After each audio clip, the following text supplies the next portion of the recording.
Blog Talk Radio.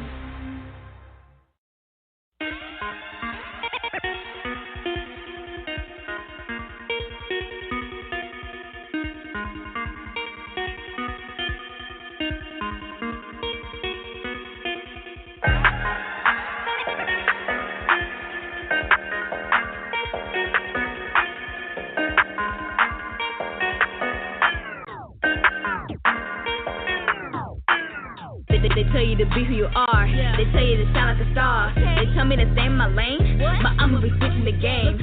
I'm a boss of everything, making haters go insane. But they gonna know our name. Make our girls spin the flames. Extra hot, so they never stop. So this top to top, yo, young, but I'm never slacking. Turn up my mic, get it cracking. Ain't got time to be trapping. No extra time to be lagging. Come on, let the cash in. Come on, let the cash in. Ain't no stopping us. What you thought?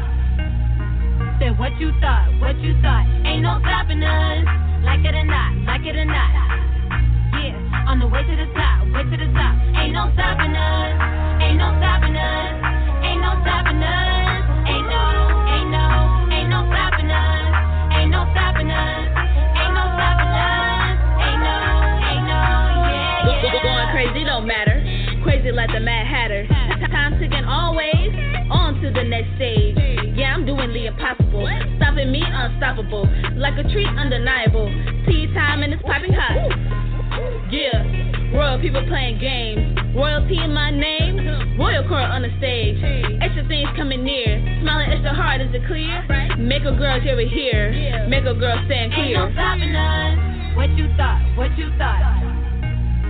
Said what you thought? Ain't no stopping us. Like it or not. Yeah, on the way to the top. Ain't no stopping us. Ain't no stopping us. Ain't no stopping us. Ain't no stopping us. Ain't no stopping us. Ain't no stopping us. Ain't no.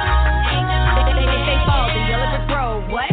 I do what I want, don't need your approval to know when to go. Nah, I'm switching the script and flipping the switch to a mode that can't be stopped. You can never put me in a box, and my drive is never gonna stop. So take caution. Jeter's a beast now, and the name is ringing the bell. When your jaw drops like the pedal cell, cause you're never on the same pedestal. High demand. That's the level, that's the plan. High demand. Have it screaming from the stand. Ain't no stopping us. What you thought? Said what you thought? Ain't no stopping us. Like it or not. Yeah, on the way to the top. Ain't no stopping us. Ain't no stopping us. Ain't no stopping us. Ain't no stopping us. Ain't no stopping us. Ain't no stopping us. Ain't no, yeah.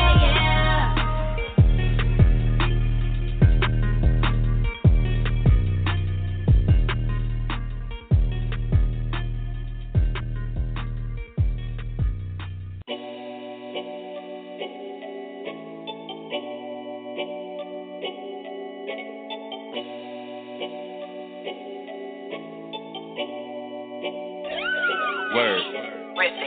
I'm going in. This what I'm supposed to do. Check out my move. This how you supposed to do. Watch how you move.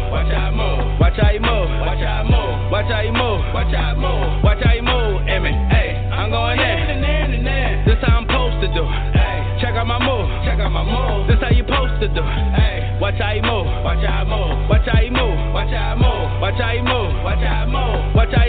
Emmy.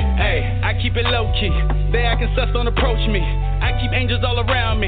Only deal with them 100p. Once blind, but I too see. I'm too blessed to be worried about them. And they don't want me as they enemy, cause my enemies is my God's problem. I hit the top from the bottom. Sold them the truth and they bought it. Y'all gon' get used to the slaughter. I be in check with the order. They be like, you said them Jordans. I just cop them on, rock them. I just stack them in the closet. I ain't here to show my profit. I'm just here to raise the topic. Jesus Christ, my only option. Bigger checks me, bigger offerings. Could never pay back what it cost them. I just go in cause I know he's awesome. I'm in good hands like he's all state. I'm in the game like I'm all state. To see me go up, they cannot wait.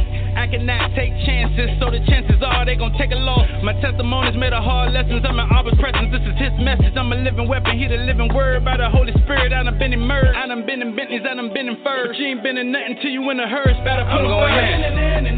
This what I'm supposed to do. check out my move. Check out my move. This how you supposed to do. Hey, watch how you move. Watch how you move. Watch how you move. Watch how you move. Watch how you move. Watch how you move. Watch how you move. Hey, I'm going in. This how I'm supposed to do. Hey, check out my move. Check out my move. This how you supposed to do. Hey, watch how you move. Watch how you move. Watch how you move. Watch how you move. Watch how you move. Watch how you move. Watch how you move. Griffin beat the tracker for your boy. Hey, I put in work like a chore. He canceled my sin like a void. Favor falling, can't ignore it. I'm getting chips like a droid. Sauce dripping out my pores. But I'ma need something more. That major key that's from the source. I ain't looking for awards. I'm just working for the Lord. I just got them balls sharp as double-edged swords that'll leave you battle scarred. Fighting battles that ain't even ours. We ain't even under even odds. I only move by the cloud of fire. Y'all been misled by a falling lie. Holy Ghost is my supply. Holy smokes, I'm off the wire. I go from 1 to 1,000. Blessings on me, keep that coconut smile. Hey, I've been down, it's been a while though. Since they heard me spit this pyro. The flow polar, call it cryo. When he coming back, only God knows. I'ma stay low till he say so. And move this word by the caseload. I'm upholding my G code. Y'all observing me in beast mode. I'm +1, that's a free throw. Y'all can see the his C note. I'ma walk out to him, catch a boat, and I'ma sleep sound, but y'all stay woke. I'm going in. This what I'm supposed to do. Hey, check out my move. Check out my move. This how you supposed to do. Hey, watch how you move. Watch how you move. Watch how you move. Watch how you move. Watch how you move. Watch how you move. Watch how you move. Hey, I'm going in. This how I'm supposed to do. Hey, check out my move. Check out my move. This how you supposed to do. Hey, watch how you move. Watch how you move. Watch how you move. Watch how you move. Watch how you move. Watch how you move. Watch how you move.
Mr. White Man, you ask me why am I upset? Why am I always so angry? Well, Mr. White Man, how would you feel if that was your perspective on life? How would you feel if it was your people that was beaten, killed, and those that survive oppressed for the rest of their days? Affliction on your children to this very day, getting killed by police more than any other race, getting discriminated against in employment, discriminated against because of your name. Mr. White Man, can you tell me, would you not be angry? I mean, all lives matter, right?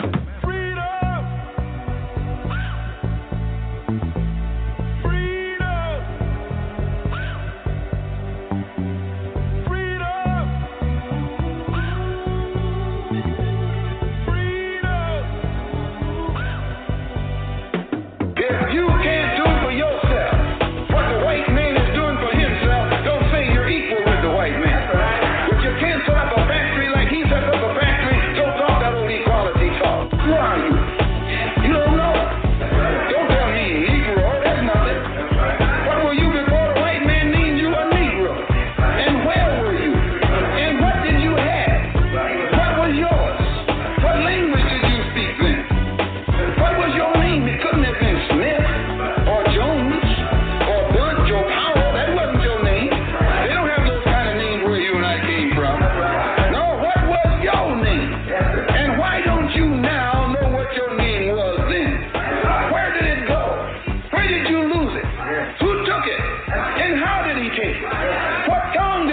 identity?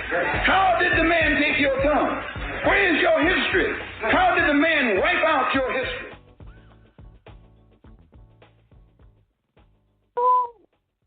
You have tuned in to another episode of On the Move Unscripted, Ladies Roundtable Discussion.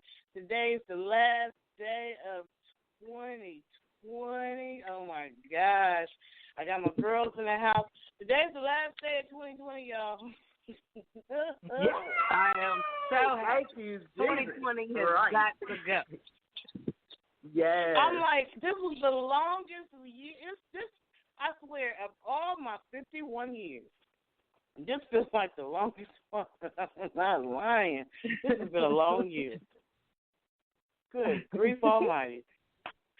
So it's today. Today is like the eve of your birthday, right, R-Marie? That is correct. My birthday is in less than, 4 hours? About 3 more hours? 3 hours and 49 minutes.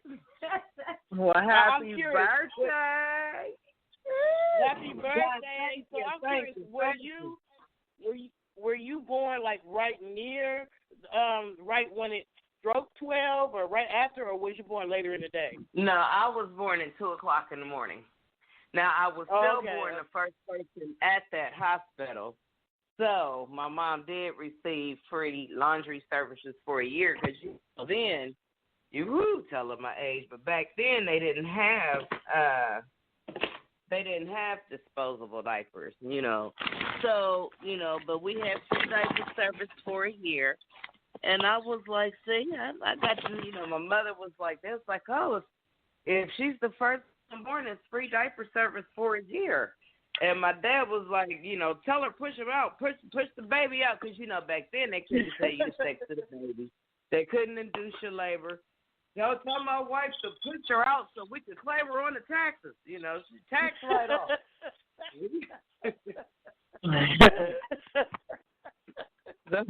Oh, wow.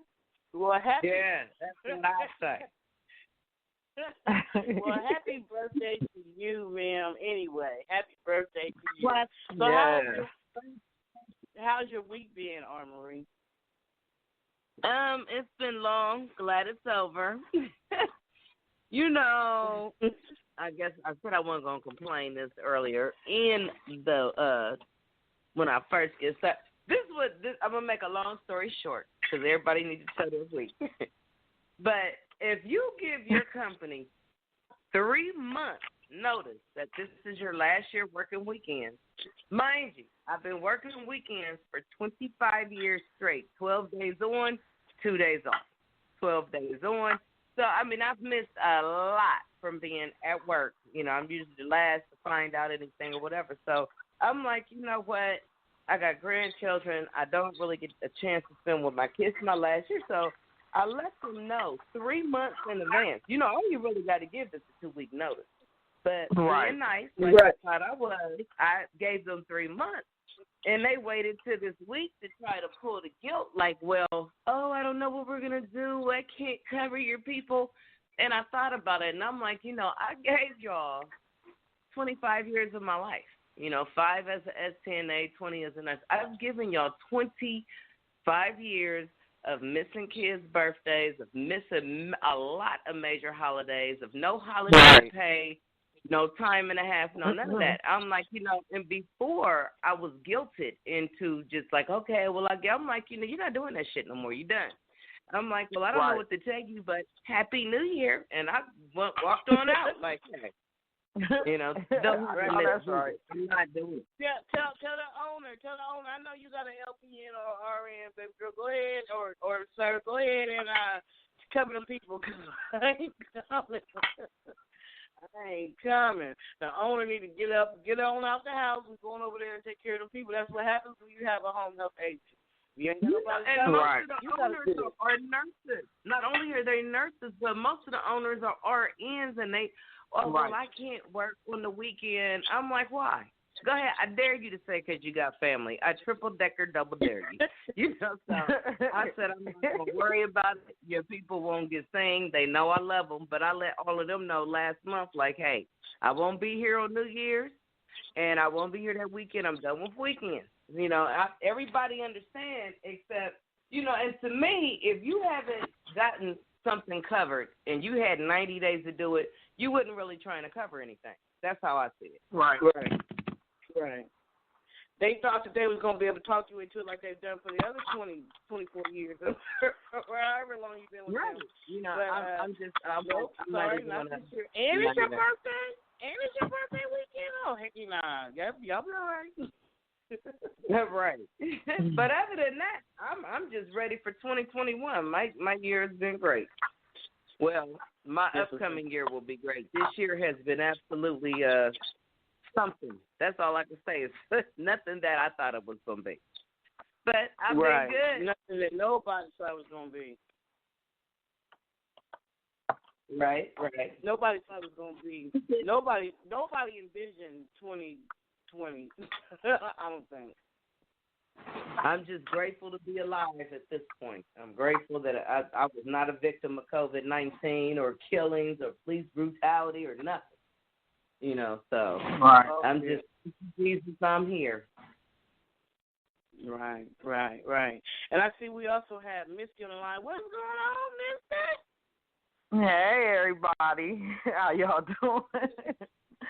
I'm a little tired, so I'm gonna be a little giggly because I'm sleepy. So you know how we get. Oh, don't tell me you ain't gonna make it to the ball drop. You're not gonna make it to the ball drop. I probably won't. I probably won't. To be all truthfully honest, I probably won't because I am really sleepy. Oh wow. Mm-hmm. So how's your week?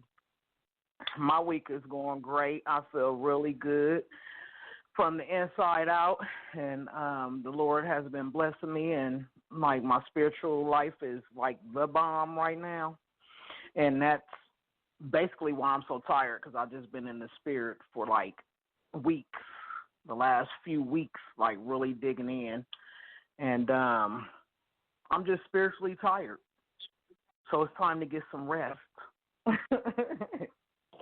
Oh, okay. But my week is going really good. I'm excited for the new move of God and, what all he has for me and for the other leaders that I'm up under and stuff, and just real good. I'm looking forward to 2021. That's what's up. So my week has been cool too. I am one of the authors on a new book that's about to be released about testimonies, and I don't have the complete name of the book in front of me. I wish I did, but I'll actually bring the author on one of the shows. Her name is Maxine Williams-Wright, and she's a playwright and stuff, and so she actually asked me to be a part of her book, and I'm so happy that I was, because I always want to give God praise and honor for all that he's done. It's been a long year. It's been a roller coaster ride, but he's always been there. So I'm so happy that I'm able to give my testimony in that book. So I'm excited. Amen. God is good. Congratulations. Yeah, and you know what? What I can say about 2020, even though 2020 has been difficult, in some areas, and other areas there has been growth. For me, on Move Unscripted, being with my girls, that started this year. You know what I'm saying? With y'all, that's definitely been awesome. Right. Joined partnerships with Kenny this year, in relationship, and then having him as my co-host and all that kind of stuff. That happened.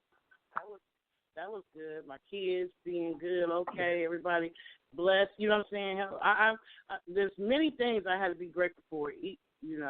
Enough to not complain about the things that I didn't care for. So, right. Yes, indeed. Got my girls. I get to talk to y'all every week. Now, we had it. So, Kim and Dushon will be on later, but I know Marie and Misty and myself, we're all in Columbus, Ohio right now. And I know that Columbus, Ohio has been on the news as of late because of, some police-involved shootings here that a lot of us are really upset about. And then also a case that just closed. I think it was in Cleveland, Ohio, with the young boy. You know, remember what was his name? Rice. His last name was Rice. The one with the toy gun situation. Remember that? Samir. I think his name was Samir, I believe. Something like that. So it's a lot. It's a lot that's been going on in our own city, and the one thing that stands out to me about our city is, in both of the cases, the officers either did not have a camera or they didn't turn the camera on until after the shooting. Right. From what I'm understanding. Am I correct on that? Samir. I think it's Samir Rice. Yeah, you're correct. That is correct. Marie, have you heard about that? Have I did what? Have you heard about the shootings that happened in Ohio, in Columbus? Yes, they're still investigating. I know the Federal Bureau of Investigations is still ongoing with the Casey dude. Was it Mr. Casey? And the young man that had a cell phone where the cop said he saw a gun, but they couldn't find a gun. And then again, just a couple of days later with Anthony Hill, you know, to me, who was accused, you know, for being in a suburban neighborhood, because wasn't in Upper Arlington or West Virginia. I know it was outside of Columbus. And, you know, they did ask him to stop or whatnot, but then everything goes foggy from sound to everything for well over 5 minutes. And to me, that part was disturbing, but which was even more disturbing is that when they got over there and they saw that he was down, neither cop tried to revive him, not either one. And to me, that was very as well. It's bad enough you did not have your camera on, but you didn't call for assistance to close to 4 to 5 minutes, nor did you try to do anything to revive the man. You just watched him die. And that I have got a severe problem with. We got a caller on the line. We got a caller on the line. Let me bring it closer again. And this caller is also from Columbus, Ohio. I see that 614. Hello, caller. What's your name? What's happening? What's your name? Michael. What's I got my daughter Michael? on the line Happy also. New Year's Eve. Happy New Year's and happy birthday to the young lady. I got my daughter. I think my daughter is on the line. Babe? Yeah.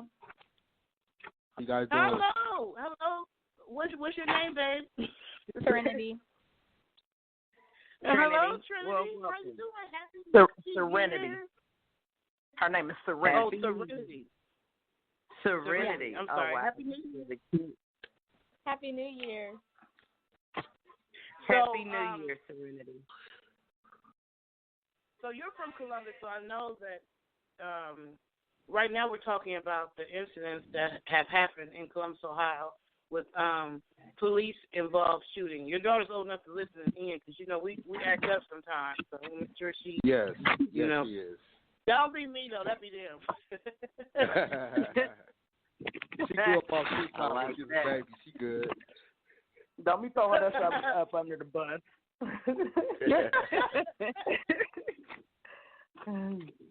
So, what have you heard about the shooting that's happened in Columbus, Ohio, recently? I haven't heard much, honestly. Oh, you haven't? Oh, okay. No, I haven't heard much. I've heard I'm sorry? You what? I haven't heard much, but yeah. Michael. Yeah, what's up? Go ahead. She really didn't know much. I spoke to her today about it. My daughter actually lives south of Columbus, and so I was explaining to her about a lot of things. She put a thing on Facebook today about a young man in Oklahoma he did a petition and about trying to save his life because he's on death row and he was innocent. And I told her she needed to study more about what's going on right where we're at don't leave things alone that's going on other places, because everything is just not CNN. You got to watch what you're doing locally. And my daughter is a biracial young lady, and so she see it from both ends. She didn't really grow up in the hood. I'm from East Maine in Fairwood, and so she's never, since she was a baby, been around there. And so I gave her a story today where her mother, who's a white woman, where we were on the news at one time, and I don't want to get into too much detail about it, but the police beat me up, and we were married at the time, and everything that happened to me, all my injuries, happened when I was handcuffed, and it was all over a misdemeanor warrant. I just wouldn't tell them my name. So they had her being my wife at the time. She did not have to testify. I mean, tell them that, not testify, but she said, that's my husband. Take him down and fingerprint me. So what actually got me out of the situation was I was on the side of the car, and anybody that knows law enforcement know that the camera's in front of the car. And I kept saying, put me in front of the car, you're hurting me. And so, a fight ensued, and they said I did all these things to them, like I'm throwing rocks at them and running and everything, lying. And so I feel like I tell my daughter I feel scared when I walk out the house. And I'm 44 years old. And I live south of Columbus, also further south than her, but I'm from Columbus. And so I deal with the sheriffs and this and that. They just look at me like, do something. I might be walking to the store. And I'm so scared they're going to pull up on me, like, give me your ID, and I go for it, and they're going to kill me. That's a fear I have. That's like a post-traumatic distress situation, because that was major. You said that they beat when they jumped on you. You were in handcuffs. I was in handcuffs when all the damage was done to me, because I ran, because they wouldn't put me. I knew it was a bad situation. The car was pulled over. My ex-wife was in front of it, was sitting in her car, and they had me, and it was dark. And the way he was talking to me, he kept jabbing me in my ribs, and he wouldn't cuff me. He's provoking me.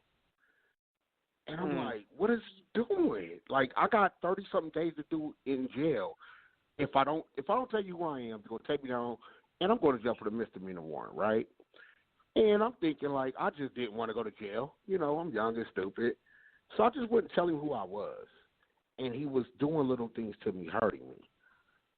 And I said, will you please, sir, put me in front of the car and handcuff me? And he refused to do it. I look at his partner, two Caucasian cops, they're big. I'm looking at them like, okay, y'all want one. The adrenaline started hitting me. I'm starting to fear for my life. And so whatever transpired for me to stop him from doing what he's doing to me, I did it, and I tried to run. And so I actually ran across the street, and thank God somebody cut their light on. I was in their backyard. I just fell because I'm not used to running from the police. And I swear, y'all, don't laugh at me, but every episode of Cops I ever watched ran through my head. And I'm running. I'm thinking I'm like running for Ohio State, and I fell. I just couldn't do it. So I laid there. And so they handcuffed me, and that's where they start attacking. It was so many cops there that quick. And they were kicking me, stopping me. They broke my hand. They fractured my face. To this day, when I eat, I water out of one side of my face when I eat, because they broke everything up. So, and they did that when I was handcuffed. So they take me down to Marconi Boulevard to the assault unit, and I asked the detectives. They sent a black detective in there, and I kept to my same story. I wasn't lying. I said I just didn't tell him my name. And so they still let them take me to the county jail, the same cops. And so he stepped on my foot and bruised my foot as we was in the elevator. And he said, I could have hurt you real bad. I never forget him telling me that. And I said, at least we're going home safe, because when y'all chasing me, if you would have got hit, it'd be a whole different case for me, by a car or something. And I said, thank you for not killing me, sir. So to make a long story short in that situation, when I went to court for it, I got out on bond. I did my time for my little 30 days. When I got out, the same cop actually wanted probation. And so I did nod at him at my sentencing, but I still don't respect you because the only reason why you agreed to it because you got caught on that audio. So they probably asked you what was going on inside of that car that man kept asking, put me in front of the car. And they have no respect for us out here. I'm not saying you ain't supposed to do your job. They have no respect for us. They put their hands on us, just stand over here. They make us sit down like we little kids. Sit down right there. Sometimes you're not even, they should even detain you if you're not doing nothing wrong. But what do? Come up, sit down right here.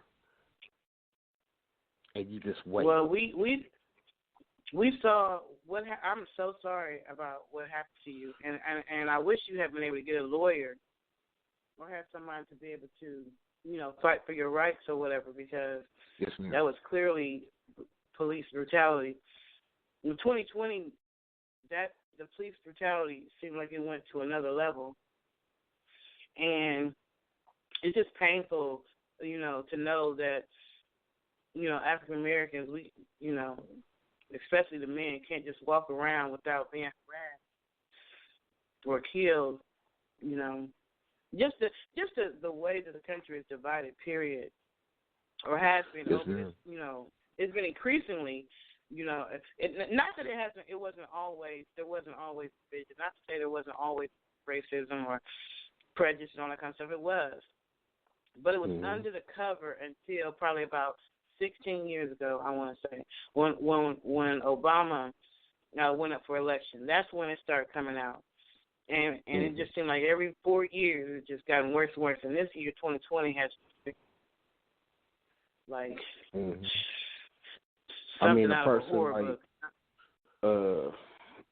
Mr. Donald Trump, he played on intelligent people, hillbillies that didn't know nothing. He played on their intelligence, which they don't even have. And so now everybody feel like we can say what we want, just like people now getting smacked with iced tea bottles for being disrespectful.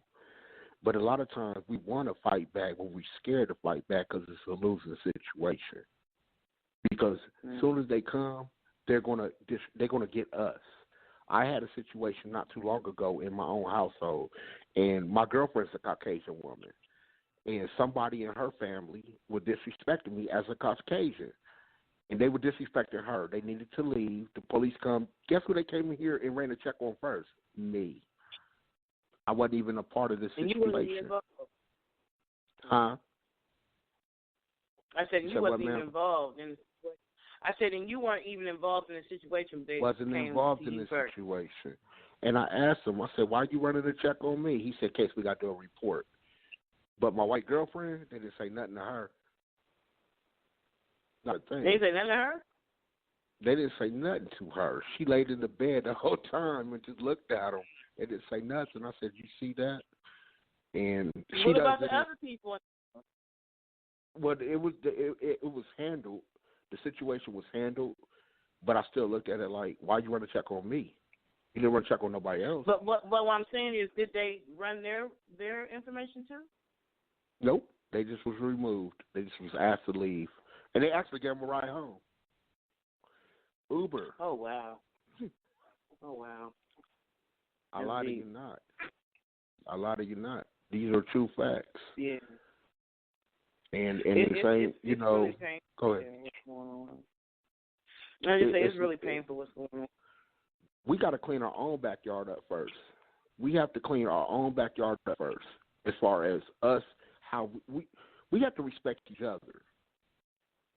We have to respect each other. Now everybody's running around. Me and my daughter just on the phone. We had a deep conversation earlier. She's 16 years old. Her generation is a little different than mine. I don't see eye to eye.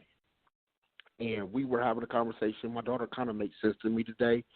She said, you can't, babe, what did you tell me about somebody when they don't see themselves the way you see them? Said that you can't identify someone as something that they don't identify themselves. Amen. That was me. Wow. I got checked today. I couldn't say nothing.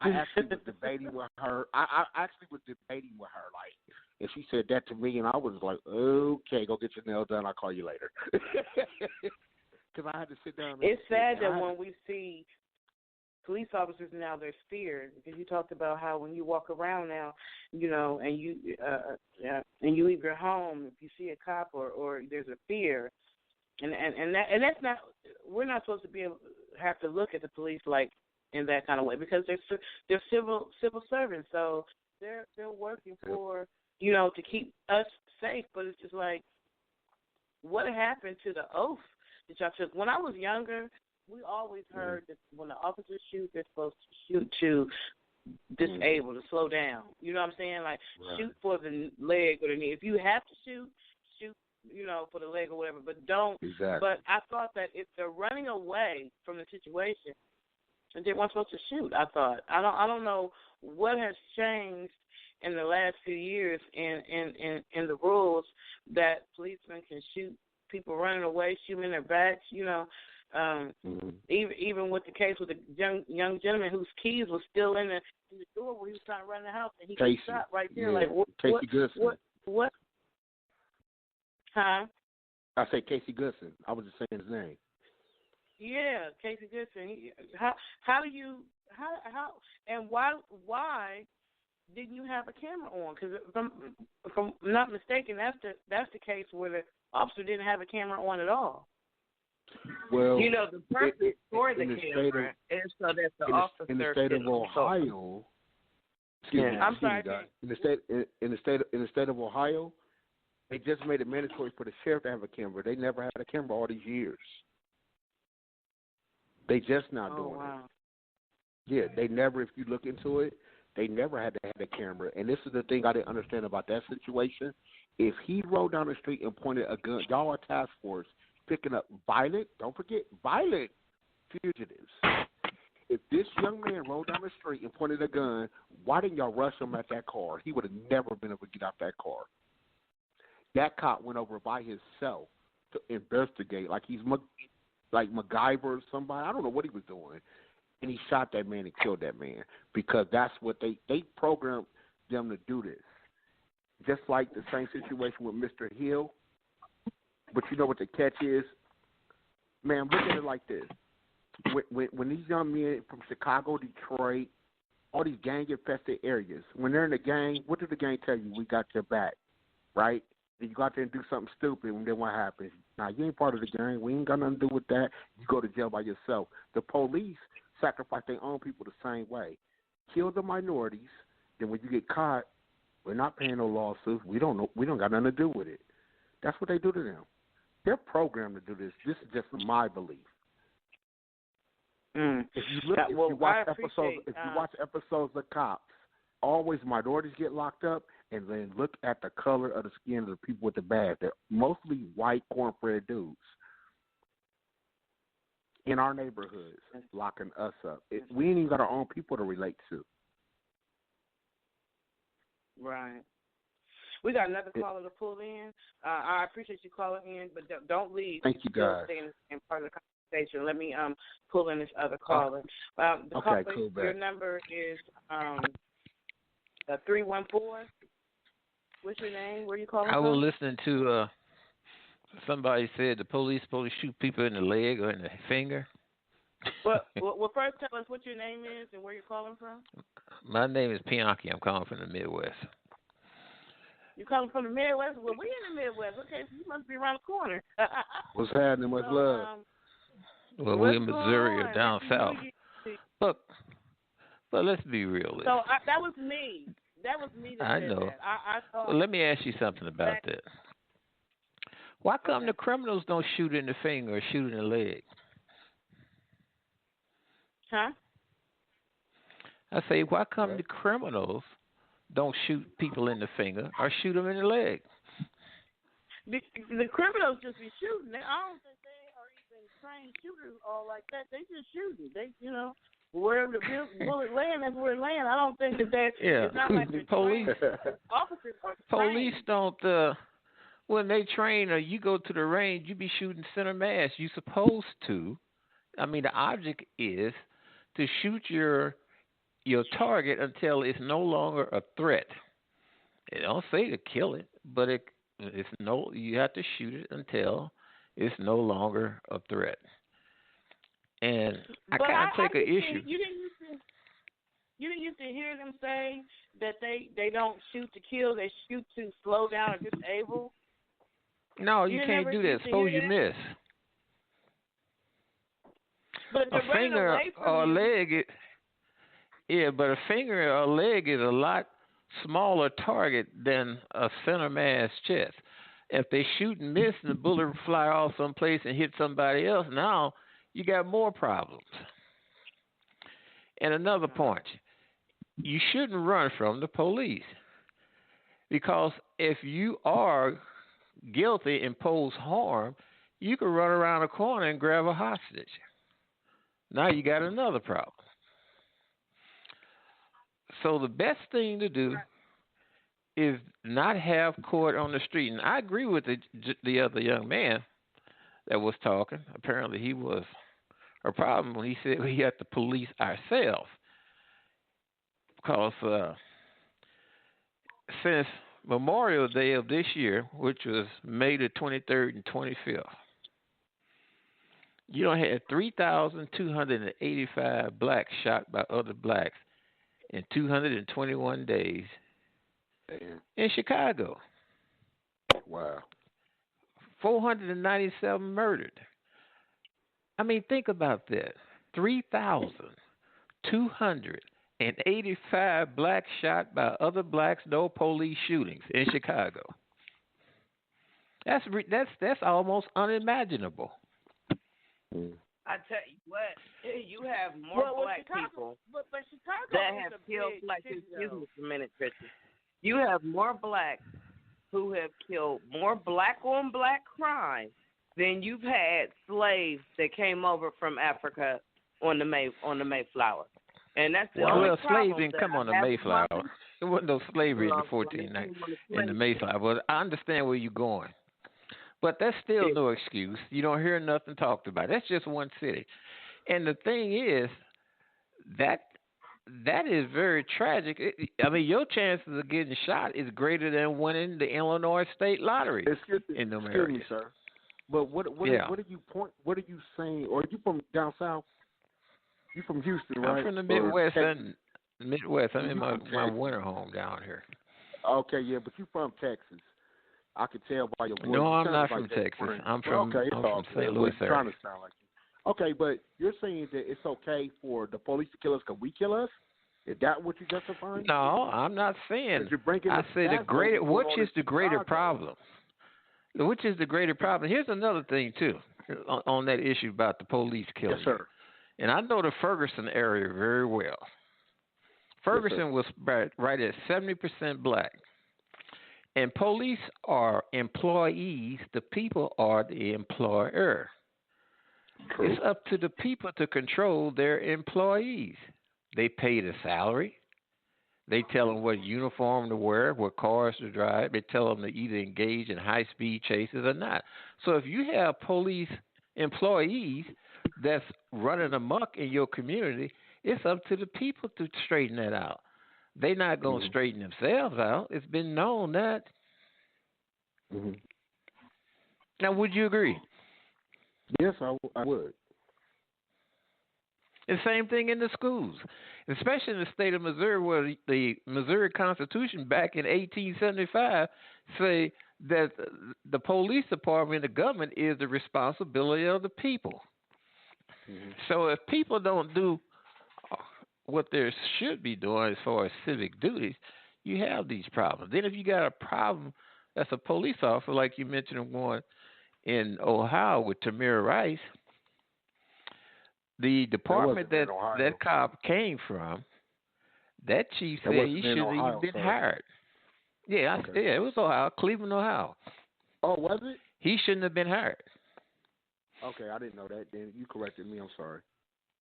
So can I just interject real quick? I'm sorry. So jump back to Chicago. So I used to live in Chicago, and true enough, Chicago does have crime. I'm not minimizing it by any stretch of imagination. But Chicago also, when you say 3,000 black shot, 3,285 as of Wednesday, which was yesterday. But Chicago also has Chicago is a very, very big city. I just want to say that. It's a very, very big city. And a lot of times when I was in Chicago, they glorified the crime in Chicago like it was, like we was all walking around there, the Wild Wild West. And it was not really like that. The media really blew, I mean, not to say the crime wasn't happening, but it wasn't happening any more, in my opinion, than it was in Atlanta or in Ohio or in Texas or anywhere else. But Chicago is a very big, like 3-4 million people live in the city of Chicago. Chicago, just in the city, I ain't even talking about the suburbs. Chicago is a humongous city. And I know mapping these areas out. Blew it up too. Yeah, mapping these areas out look like it's coming from the West and the South. Well, Ghana, West Africa have 30 million people. They probably have 10 killings a year. And they all black. Yeah, I so, no, what it is, you no, I'm not making fun of this. I'm just saying that is a problem that's completely out of control. You had 2 women on the corner praying. I think it was 3 of them. 3 black women. And somebody came by and shot them. They praying for peace.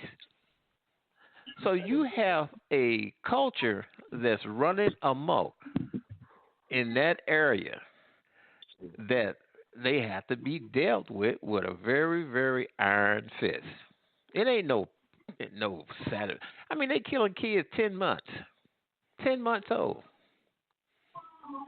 So what are you basically saying? It ain't the police. It ain't the police. It's us doing it. Us causing it. The police ain't shot nobody in the. And now it might have been one. I heard a case with that's a foot patrol. They witnessed a guy shooting a guy in the car on foot, and he took off running. They did run after him and shoot. Pardon me? So it's the in Chicago. Is, they took sir. Let me just say this. They took an oath. And they went to training.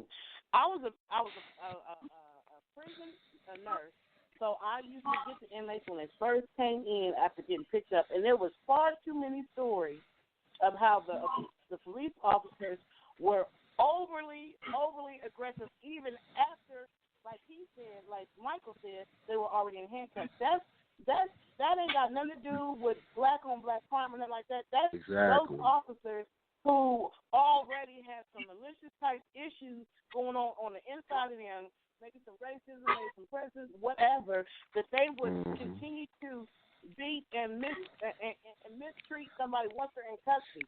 You had prisoners who've gotten killed in the prison. You already done got captured now.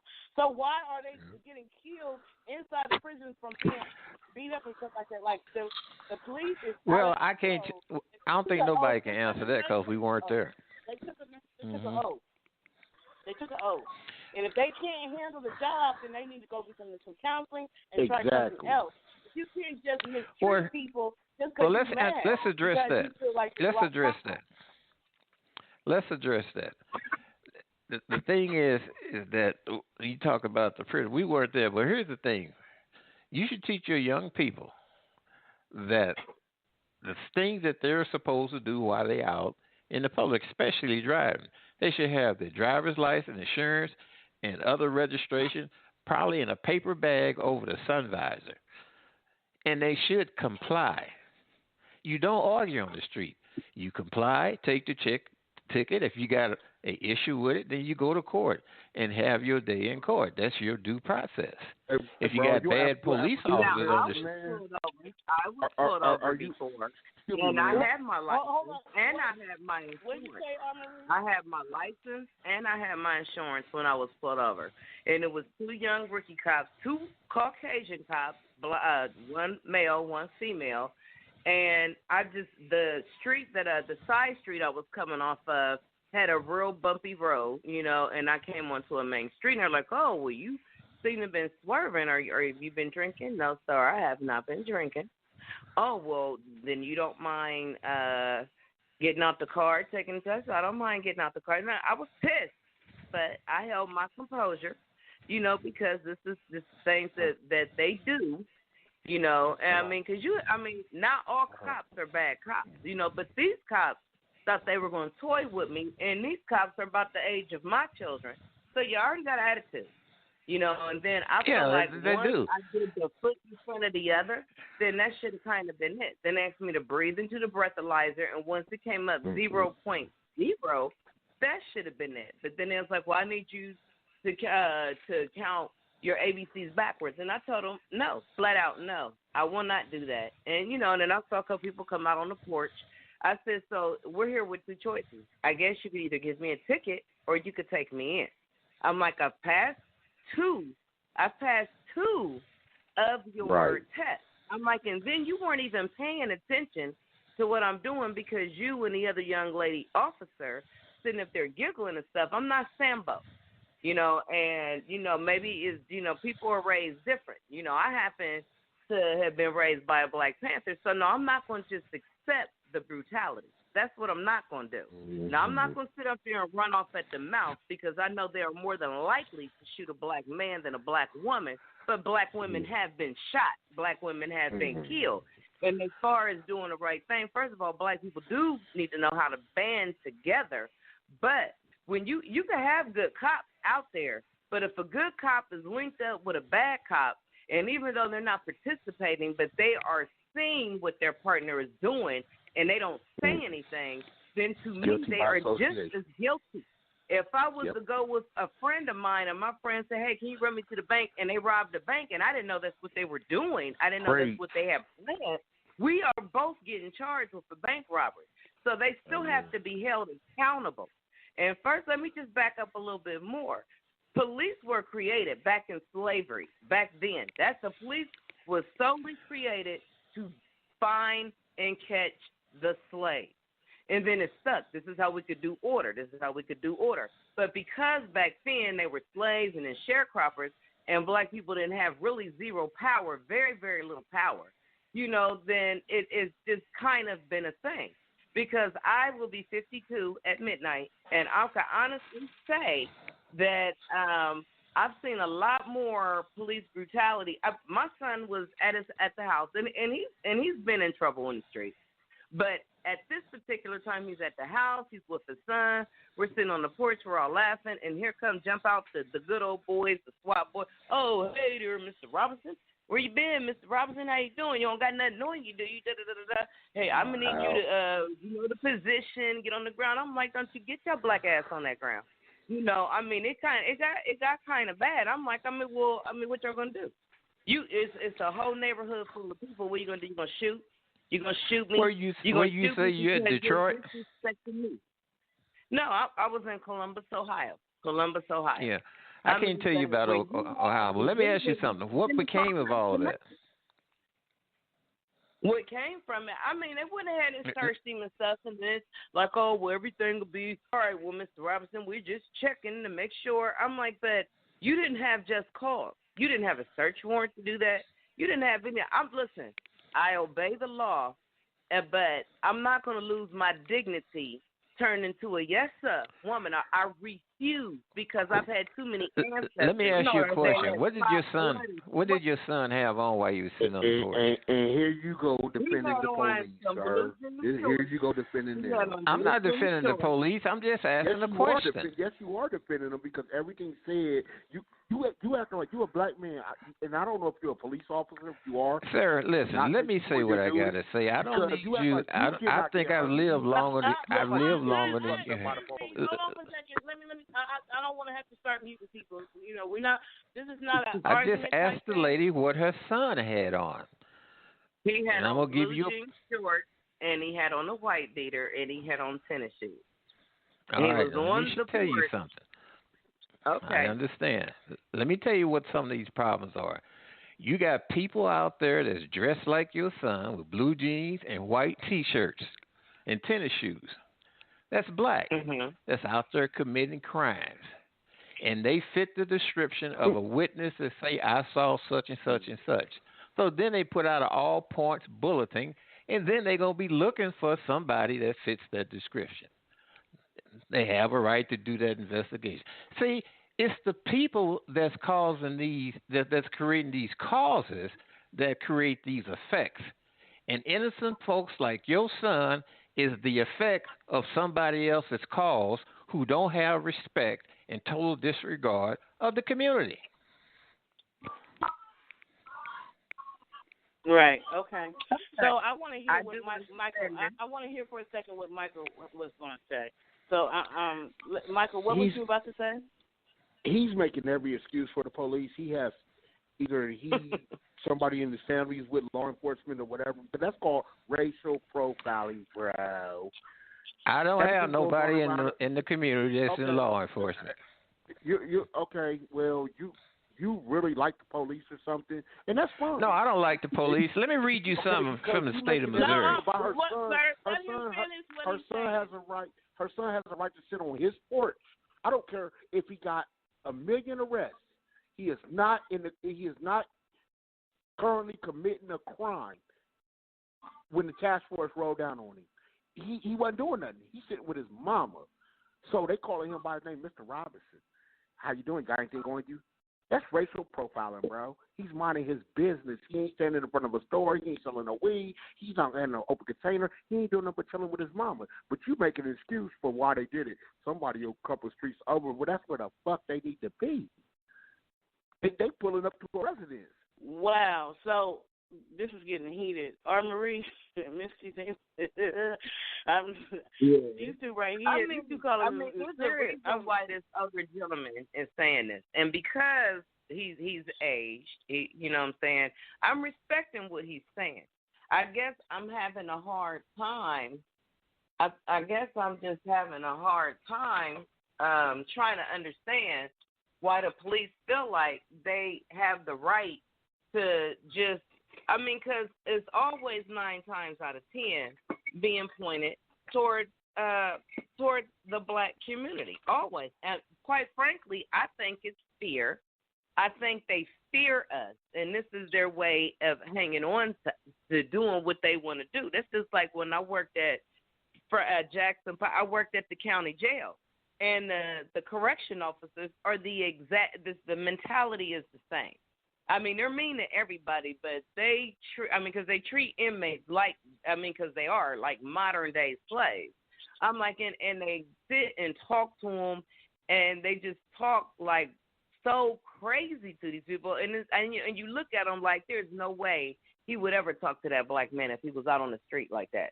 But because he have a badge and a gun, you know, a lot of officers or law enforcement feel like they are above the law.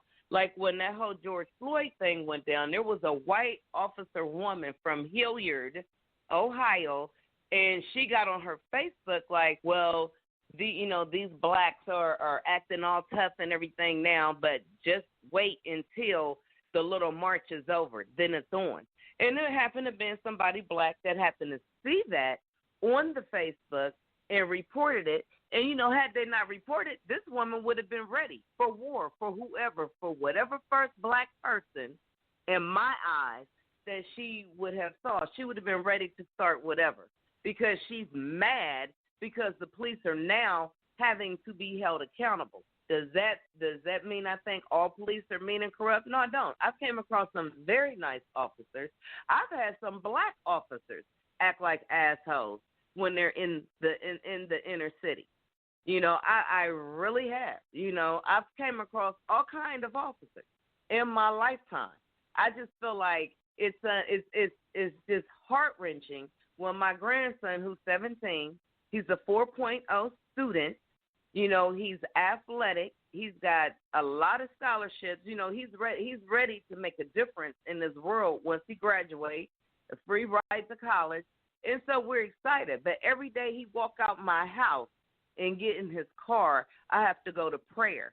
Now, if other women, white women, Asian women, any other woman, except a woman whose child is mixed, that's half black, the boy, they don't have that worry in their heart.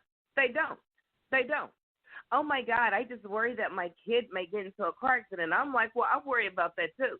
But my main worry is say when my grandson is done with football practice or basketball practice or baseball practice, and a couple of his teammates need a ride home, particularly basketball since it's a predominantly black team. I'm like, and they just happen to get pulled over. What if they're playing a team that's like not in their district, and they happen to get pulled over on the way back home, because they're pulled over, they're guilty of association while driving black. You got too many black kids. I have another son who never been in trouble with the law. He's like a computer geek, and he was going into one of those little Gahanna, Ohio, which is like the suburbs, and it was a video game tournament for money. And they rode two carloads. In the first car, it was more white kids in there and a couple mixed kids. In the second car, both cars had about 4 or 5 people in it, but he was in the car with 2 of his cousins and one other guy. And it just so happened it was 4 cars. They were black. No one was speeding, and the officers saw him come in. And as soon as they pulled up to the video tournament, the car that they pulled over was my son's car. And then it's like, well, then you don't mind if we go check, make sure there's nothing in the car. What is the suspect? What is the suspicion about? And then some white boys were roll up, blasting their rock music, acting all crazy, screaming and yelling. They didn't say one word to them, not one word. It's police brutality. And I believe in peaceful marches. I was disgusted by the looting, but you know what? We got their attention. I love Dr. Martin Luther King. I love everything that he stands for, but he was marching, the 40s, the 50s? It's been 60 years. Will we still go march in peace? They don't give a damn. As long as these monkeys march and keep their mouths shut, then we don't care what they do. Let them tear their neighborhoods up. But when they tore up downtown, now we got the interest of the mayor, the governor. Now they're ready to talk. So I'm just saying. Can I say something? Can I say something real quick? Quiet. Can I let Misty say something real quick before you jump in? Because Misty been real quiet over there. So what are your thoughts, Misty? I'm on pause. I just got the grandbaby. Y'all go ahead, I'm listening. Please, thank you. I just got some company. Oh, okay. So what was you about to say, sir? No, if the police ask to search your car, you should teach your young people that I don't approve, I don't give permission, but I can't stop you from doing it, which they can't do. But saying that you don't approve to have that vehicle searched sets it straight for if you do have to go to court. And you made mention of the city you lived in. That's your police department. You, the citizens, that's your police department to do like you want them to do. If you want them to wear lime green pants and pink shirts, then they being employees, that's what they have to. I think one of the misconceptions is that people have came under the notion that there's one police department across the entire United States, which is not true. There's over 18,000 policing authorities across the U.S., and the federal government, the White House, has no control over them. That's between the state and those municipalities, and the municipality is the people. I understand that they That's are, true. civil servants, and that we pay their salaries, and we should, be able to have, some kind of say about different things that happens or whatever. And that sounds really good on paper. But what I'm trying to say is that's not what's happening. And we can't just go up there and say, listen, this needs to happen or that needs to happen, because if that's the case, it would have already happened. We've had so many shootings and killings across the country of African Americans by officers that that were not justified. I just watched a video on YouTube where a woman's son got stopped. They said the officer said he ran through a stop sign or something like that, but he was almost at his home. He pulled into his garage, driveway, and the police officer asked him for his ID, asked him for his insurance, all that kind of stuff, but she still was not taking him. It was like she was trying to, do like what Michael said they was doing to him, like coerce him, like try to do something to make, to make him act. So the mother came outside and was like, why are you, sitting here bullying my son, picking with my son, just give. And why do you have your hand on your gun? Give my son the ticket. If you say he ran the stop sign, okay, he ran the stop sign. You have his information. And he was like, well, she was like, well, what's his name, whatever. You have this information. If you want to see if he got a warrant or something like that, go check it. This officer would not move from where she was. She called back up. She had her hand on the gun the whole time. And I'm just like, and all they were asking for is, if you're going to give my son a ticket, give him a ticket. But we're not going to sit out here and let you harass him and try to do something. She was like, because you're not going to kill my son. And I'm just like, it's sad that officer literally just stood there and did not move, did not go to check the boy's stuff, nothing. Was like, I'm feeling threatened. That's what she said. And the lady was like, how can you be feeling threatened? You got your hand on the gun. All you got to do is give him the ticket. Like, a lot of the officers, they do mistreat their responsibilities, their powers, or whatever. And as much as we, the people, want them to follow the rules, obviously, we don't have the control that you're saying we have, sir, because things are not. You have the control, right you just don't use it. We're still waiting. No, there are people that go down to the courthouse, go down to those meetings, all that kind of stuff, and constantly. Nothing those changes. town hall Nothing meetings changes. are filled with people who are complaining about police and about different things that's going on. People are filling out complaint forms all the time, so you can't say people are not doing stuff. They're doing stuff, but is it making a difference? We still have not heard anything about George Floyd. What can you say about that? There was nothing about that. I don't live in Minneapolis. I can tell you what Missouri does. Missouri Constitution. Well, you know, she asked me a question, young man. Why are you? Wait a minute, for a second. She asked me a question. And then you can rebuttal. I was just chiming in. Okay, I'm sorry. Yeah, I don't need you to chime in. I was going to tell her. Let me tell you what Missouri. Let me tell you what Missouri statute says. This is what it says to the people. This was written in 1875. It says, "Power of the people of internal affairs, constitution, and form of government." And it reads that the people of this state have the inherent sole and exclusive right to regulate the internal government and police thereof. So the people of that state has the right in their municipality to control that police department. If things are not going on the way it should do, then the people need to set up commissions and make sure that they provide them with rules and policies that they follow. If they don't follow them, then they get fired. Okay. It sounds good. So, okay, Michael, what was you about to say? Sir, let Michael say what he was about. Officer Hoy that killed Andre Hill, he had, 29, 79, 59. It was something with a 9. So many complaints against him. And it was somebody, I don't know who it was. It was somebody high ranked in the police department. 4 or 5 years ago, he told them to terminate dude. He's not an asset to this police department. And even when he killed Andre Hill, you notice they didn't administrate nothing. They didn't try to save his life, nothing. And the girl, I think she was riding with him on it, but then she told the trooper to turn affairs get involved. She was like, she just started doing the yellow tape. Why are you doing the yellow tape? That man's still up there breathing. You know, it's things like that. I don't know what's going on in Missouri, Illinois. He's all over the place everywhere. I don't know what's going on there. I know what's going on here. And it's not right. It sounds like you guys, it sounds like the people in that state or in that municipality need to get that stuff under control. You know, I agree with you. Any way it goes, the city is going to be liable. The city is going to be liable in lawsuits and other legal actions that come when a police officer or a trash man, if a trash truck driver drives into somebody's car, that city is liable. Mm-hmm. You know, there's things that can do. This is one thing. Make police officers carry their own liability insurance. You can do that in a community. This is the same as you have automobile insurance. If you have X number of citations and violations in your driving, then no insurance company will carry you. You're too much of a risk. So have police officers, your employee, to carry their own liability insurance.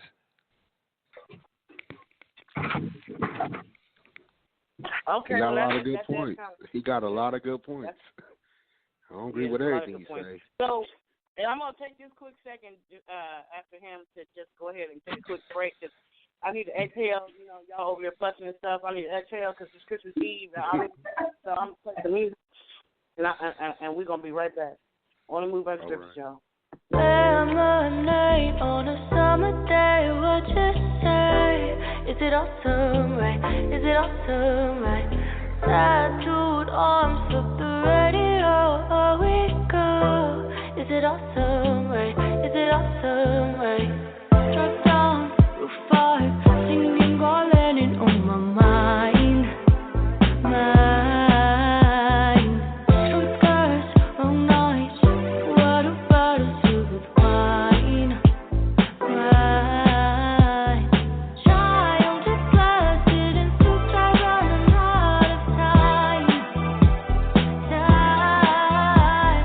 ain't got no love in the summer, it's just you and I.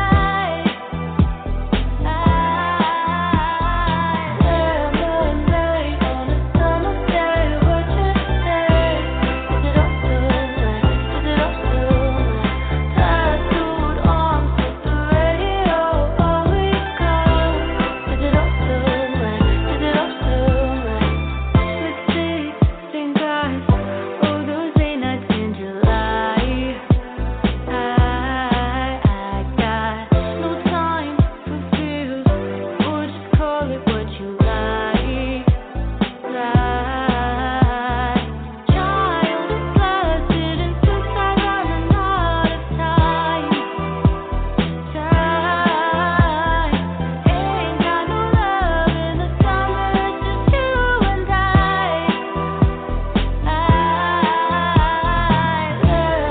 Lemonade on a summer day, what you say? Is it awesome, right? Is it awesome, right? Tattooed arms, flip the radio, oh we go. Is it awesome, right? Is it awesome, right? Can you feel the pain? Oh, I got it, I got it, I got it. Can you feel the pain? Oh, I got it, I got it, I got it.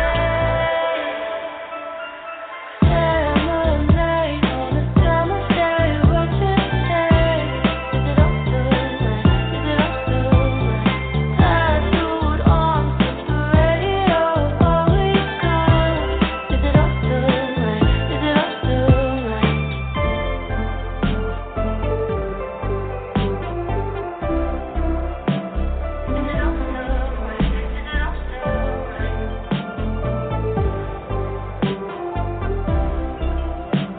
Is it awesome, right? Is it awesome, right?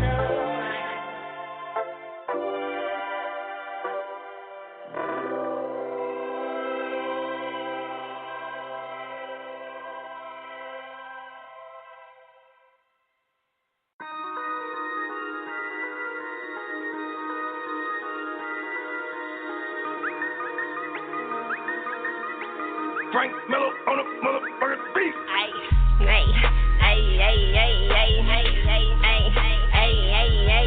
Boy, make it make sense, make it make sense. Ay, make it make sense, make it make sense. Ay, look at you, look at me, look at you, look at me. Make it make sense, make it make sense. Ay, make it make sense. Ay, be we finna see. Driving through the city, some foreign top drop. When you see me, look at me, looking rich, look at you, refurbished, hair blowing in the wind, looking like a trillion cents, a couple zeros in the bank, rats on rats in different states. Yes, I get whatever I want, no, I do not hesitate. All that smiling in my face, cut it short and compensate. I'm picture perfect, Mona Lisa, bitch, made of different harmonies. I'm black, white, and Indian, I'm delicious, I'm chocolate. You on tune shit, I'm just trying to find my tune, be the illest in this music shit. Greater coming soon, you want a chain, bitch, I want a ring. I'm married to this shit, for better or for worse, I always be a blessing and a curse. Nigga, make it make sense, make it make sense. Ay, make it make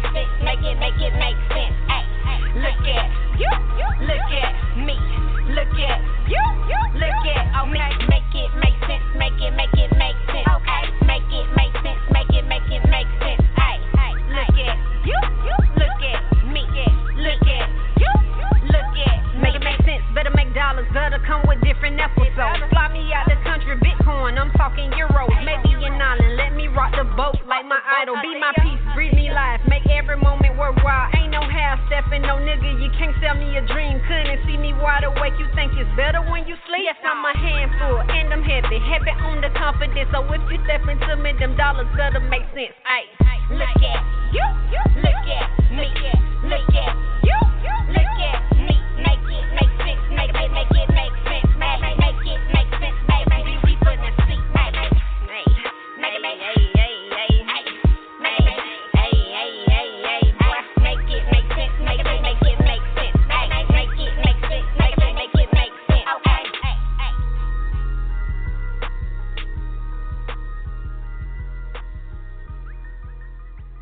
What's going on? You have tuned in to another episode of On the Move Unscripted Ladies Roundtable Discussion.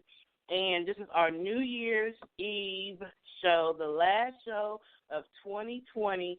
And we've just really been talking about, with the call-ins and with the ladies, we've been talking about, the police brutality that's been going on here in Ohio and then also, in other places around the world. But I don't want this to be a show just about police brutality, only because we've had a rough year, and I really want to say goodbye to 2020 so bad. Like, I really just want to say goodbye to 2020.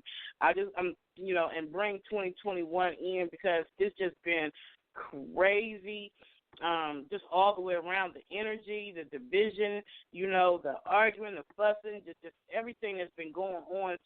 I'm just ready for 2020 to just freaking go bye-bye. So I want to change the energy of this conversation. We could talk about it again in 2021, but for the remainder of 2020 on this show, can we talk about something positive, please? Can we talk about what is everybody's New Year's resolution or thoughts or plans or hopes or dreams or what? Can we switch the energy a little bit? Because I don't want to argue no more. So I'm curious. I want to go down the line to everybody that's on the phone. I'm going to start with the call. The gentleman is calling from somewhere out in the Midwest. He don't want to tell us where he's from. I want to start with him, and I want to just ask him, what is his? Has he made any New Year's resolutions? And what his thoughts are about all that's happened in 2020 and his, in 2021, what his prayers are for that. So I'll start with you. You can give me about 3 minutes or so, and I'm going to go down to everyone and give them an opportunity. So you first, sir. Well, if you want to talk about something that should be done, and with the pandemic in the news, well, people need to look at their health and the things that they're indulging in that compromises their health. Another thing that you want to look at is the education of your young people, your children. You want to make sure you're providing them with the resources that you can, exposing them. You may not be able to take them to a $100 ticket amuse them, but expose them to as much as you possibly can. Have your children assess. Assess means that they're tested. The school district can provide that, or you can go to like a Sliven Learning Center and make sure that their child is doing the work that's reported on their report card. And if they're not, work to or form a organization or a group that provide tutoring for your kids. That's the most important thing, I think. So what is your resolutions for? Have you made any New Year's resolutions for 2021? Well, I've lived long enough to know that those things don't usually work all the time. But I'm just generally going to stay in good health. And I got one sibling that just graduated from LSU here about a week ago in engineering. And he's got another year in another major. So I'm working on that with him. Okay, all right then. Okay. Well, we definitely appreciate you for calling in to On the Move Unscripted Ladies Roundtable Discussion. You're always welcome. Hey, you guys be careful now. Yeah, be careful and use that power or investigate the power you got. Believe me, you got more power than you think you have. You guys take care of yourself and be safe. Mm-hmm. You too. Thank you, sir. You too. Thanks. So we're going to go down to the next person on the line, which is, I think that's Misty. So, Misty, have you made any New Year's resolutions, and what are your thoughts about 2020 and 2021? Like, what do you want to say? I don't even make New Year's resolutions anymore, but I know that this year it's going to be a year of completion for me. I'm going to get things done that I plan to have done by now that is not done. I'm going to start a lot of stuff, and, I just got a lot of things in the making. And as far as 2020, going into 2021, I'm just going to stay forward. I ain't even in 2020 no more. Actually, tell you the truth, I've been, out of 2020. It's going on, but my mind has been further than 2020. My 2021 has already started, weeks ago. Oh, okay. You already rolled out of 2020, huh? I've already rolled out. Y'all better come on, catch up. All right then. All right then. So the next one going on down the list is Marie. So Marie, have you made any New Year's resolutions, and what are your thoughts about 20 and going into 2021? Well, I haven't made New Year's resolutions because I discovered that every time I'm due, I'm with the 75 percentile that, it barely lasts past 30 days. But I do every day I wake up try to make lifetime changes and just to live a little healthier. I'm a little older now. I'm a little more seasoned. So I understand, a lot more than what I did. One thing that I did a lot in 2020 and prior to that was work. I've always made great money, but I've always had to put in a lot of work, and I've missed a lot of events and everything. And now this year it's time for family. There's been things I wanted to do, but because I worked so much, I was so distracted, like writing my book. This year I get an opportunity to finish what I started. I feel like I'm very creative. And, and that's just part of it. So for 21, first of all, I'm looking forward to this pandemic leaving, and just because the clock strikes 12 don't mean we still have we don't have an issue out here. Just because the clock strikes 12 don't mean people are still dying. We just have to be careful, and we have to stay prayed up for those of us that pray. Amen. And just have to kind of try to do the positive changes that we can do so that people like officers who are corrupted won't continue to get away with it. So I am seeing positive changes in that direction. Now, while changes are still trying to come, we're still seeing people get shot and killed. But I feel like as long as we utilize our voice and as long as we let them know, hey, even with fear, for the sake and sanity of my future generations, my descendants beneath me, I have to be willing to make that change and make that stand so that they can go through life. But on the same aspect, we as African Americans, people of color, whatever we call ourselves, we didn't have so many names for black, but I feel like we need to come together more because the answer is not, I don't like him, I'm going to kill this, and then just do it. Because when I was coming up, somebody getting shot was a very rare thing. And now it's everyday. I don't know who keep putting guns in the hands of these kids, but they don't even understand the significance of life and death. So, that's what we have to really teach our children. We have to teach them. We have to take the time out and teach them. What they say, teach one, reach one. Reach one, teach one. It could be done because it started with the William Flint. I'm not even going to go into that. But I will say this. We can break this mode because one thing that I did notice this year from all the protesters and stuff like that, there were a lot more people who were not black out there marching with us. There've been some colleagues of mine that came to me and had no idea. They had no idea because they didn't know they was part of white privilege. They had no idea the things that black people have to endure. And now that everybody's eyes are trying to open, those who will help, and, and those who won't, won't. And it should be as easy as going down and making changes, but when you have a corrupt system, you know, I mean, if they can't verbally prove, they cannot visually prove that a law enforcement done something wrong. So I'm so thankful for people with cameras and phones and, you know, I mean, because just think of all the people who got hurt or killed that never, and the officers never got caught because, you know, you didn't have the phone. So I'm glad that it's being exposed, and it's my prayer that it will get better. Because, you know, when you know something, you know, when you know better, you got to do better. And now at least they know they're being watched. We're watching it. Mm-hmm. And when y'all make a move, we're putting it on blast from Facebook to the news to whatever. Because it's got to stop. So I'm just looking forward to a positive 2021. I don't expect everything to be back normal, but I do expect us to be back on the verge of getting there, as close to normal as possible. Right. Okay. So we're gonna go down to the caller that called in, Michael.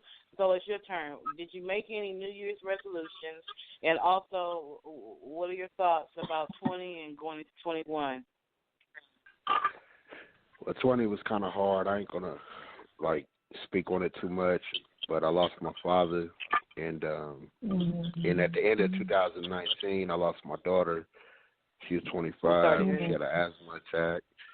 But this year was crazy, but it was like, you know, I built strength from it. It was a rough year, but it was a good year, regardless of everything going on, because it let me know that I had strength to stand on my own, and especially in my relationship, I'm dealing with somebody that's in recovery for going on 4 years, so that's like everyday battle, and so that's pretty cool to watch her grow and become a college student, and I've been connected with some of my friends, a lot of my close friends in Columbus that I love dearly. Shout out to my homegirl MJ, I love you. And going into this next year, I just want everybody to prosper, you know, and I want to become a better man myself, stay on the path that I'm on. And I do want to say to the other caller, the young man, older dude, much love to you, bro. It was an honor, talking to you, and thank you guys, you beautiful ladies, for letting me on your platform. God bless y'all. Thank you. Oh, yeah, and happy New Year to you and your daughter, too. Thank you. Happy New Year to you and your daughter. Did you make any New Year's? So that was your New Year's resolution too? Although just being a better person, or what? Like, what was your New Year's resolution, or did you make? I really didn't make one. I take my life day by day, and I know the things that I think I'm going on. I ain't gonna say it's not a resolution. I decided to do better a couple of years ago in my life. So it's an everyday thing. It ain't New Year's is nothing to me, basically. So with this year not being over, it's the same struggles and the same, fight for me. And so I just leave it alone. I go day by day. Every day I wake up, I'm blessed. I wake up at 8:30 every day. So I wake up, I'm blessed, I'm good, and I got food in my refrigerator. My daughter's actually not on the call no more. I think she got bumped off. But it's all good. I'm just happy that my friends and their kids are okay. My kid is all right. And my mother, I'm not real close with her, but she has breathing problems. I pray for her every day. Every day she see another day, I'm happy. So I'm good. Okay. Well, we definitely appreciate you for calling in. And we're here every Thursday at 8 p.m., Lord willing, and we're able to do it. We're here. Unless we take our little breaks. We do take our little breaks, you know what I'm saying, because it's unscripted. Right. But you're always welcome to call back and call in, and join our different discussions, because we usually have pretty good. Yes, ma'am. God bless you guys. All righty. Thank you, sir. Have a good day. Bye-bye, guys. God bless you too, Michael. Love you too. Bye-bye. Talk to you later. Thank you. Love you. All right. Bye. Love you too. Bye. Bye-bye. So I do believe I think that's Dushon. Is that you, Dushon, on the line? Yes. I got on the line. I could not miss our last call of the year, but these have been some very great words of wisdom and inspiration. So it was just wonderful just listening. But, I'm not going to take too much time 20 was most definitely a challenge, and there were people that were lost. There were things that were just challenging in the organization, and then just learning me as well. So I'm glad for those things. I'm glad that, that they were things that I could reflect on to improve in 2021. New Year's resolutions, I really don't make them, but I do a check. I do bullet points of things that I want to accomplish. And one of the things I think, and it was mentioned, just to be in a more healthier place, because it has to start with that. Working more in the organization, there's some things that we're going to get done, and excited about that. More prayer for me and less worry. And just, connecting with friends and family. So that's it for me. Like and then before, Patricia, thank you so much for providing this platform for all of us and the rest of the ladies. Thank you. It was an awesome year. You're welcome. I can't believe that we this was our first year, and it was amazing. It was awesome. Like, the love and support that we've been getting from the callers. I think that out of all my, out of the two shows, first it was 3. I started off with 3. I might even have 4 or 5. One day I thought this was a full-time job. I'm sitting here thinking, ain't it more than that? Yeah. Come on, Tank. Tank, you losing count, Tank. No, listen, it was. I was doing one on Monday, Tuesday, Wednesday, Thursday, Friday, and then still, jumping on time with Kenny on Saturday. But I started minimizing that because I'm like, this is too much. I know I like to talk with Dern, you know what I'm saying? So I started, minimizing it. So now it's just it's Wednesdays and Thursdays, and then sometimes I still jump on Skin Beef Radio on Saturdays, but on the move Unscripted is just Wednesdays and Thursdays now. But the thing okay. Year, it ain't even been a year. We started. When did we start? Was it March or April? February. When did we have our first? It wasn't in the beginning of the year. February. It was like March. Huh? Okay, so it was early this year. Yeah, it was February. Early year. Yep, February. Yeah, it's been like when I say I absolutely enjoy Thursday. It doesn't seem like it's been that long. I just love I know, right? It don't even seem like it. So wow. Well, I appreciate that, Dushon. That makes me feel good. I really, really appreciate that. And I know I heard Kim's voice. Yes, ma'am. And I know I heard Kim's voice on there. What's going on, Kim? So what? Yes, I don't ma'am. know.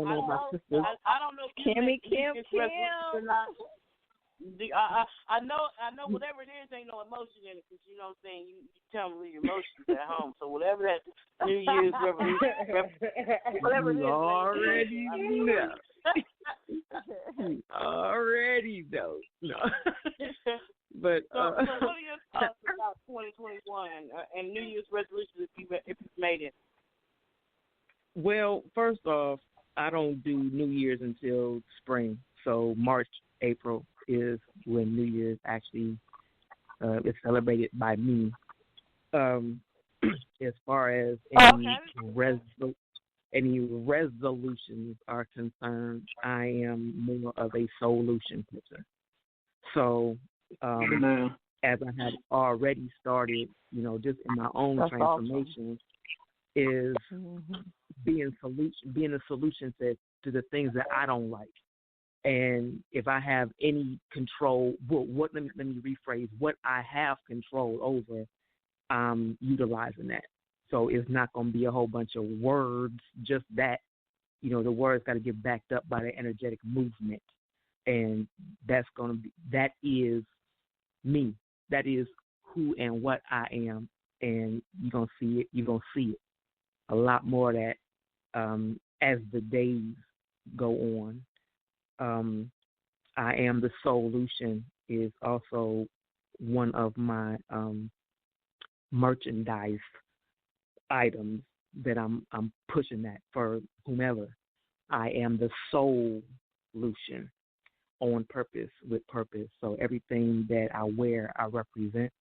Everything I speak about, I represent. I do that from the day of transformation to the next day of transformation is being the solution continuously. You know what I'm saying? Like it doesn't have any particular start date or end date because it can't. It has to just always be. And it's going to always be like energy. You know what I'm saying? So however that transcends, transforms, or whatever, I'm rolling with it. I'm in my space. In every place I am, I'm in the space that I'm supposed to be. So I'm gonna be rocking that. However that comes. I do. Okay.